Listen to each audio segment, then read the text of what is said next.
Hüdapar olarak bu hafta bir şehrin nasıl katledildiğini anlatacağız. Burası Halile'ye bağlı Konuklu bölgesi. Gördüğünüz gibi tarıma elverişli olan bir bölge imara açılmış. Urfa'nın etrafındaki dağlar bomboş ama dümdüz ova tarım arazisi maalesef imara açılmış.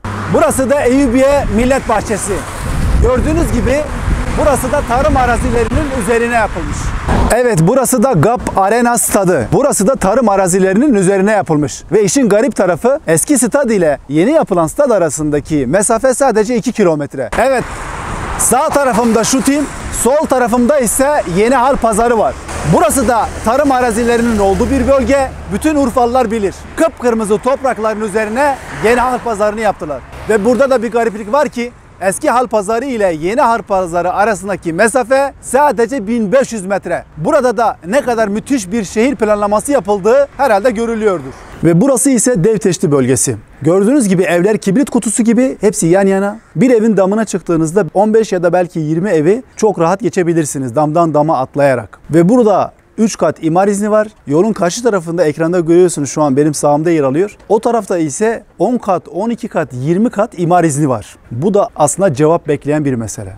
Ve burası da Karaköprü. Evleri görüyorsunuz dip dibe, balkonlar iç içe bakıyor. Karaköprü nefes alamıyor. Zamanında imar planı oluşturulurken Karaköprü bir baştan bir başa ortadan ikiye ayıran tren hattı diye bir hat vardı. Fakat maalesef görüyorsunuz ki arka tarafta binalar yapılmış. Tam tren hattının üzerine yapılmıştı. Ve orası çok rahat kamulaştırılıp baştan başa şu an şehir içerisinde 6,5 kilometrelik bir park yapılabilirdi. Diyeceksiniz ki Urfa'da bütün bunlar neden oluyor? Tek sebebi var. Şehir yönetimi rant merkezli bir yönetim anlayışıyla yönetilince ortaya bu sonuçlar çıkıyor.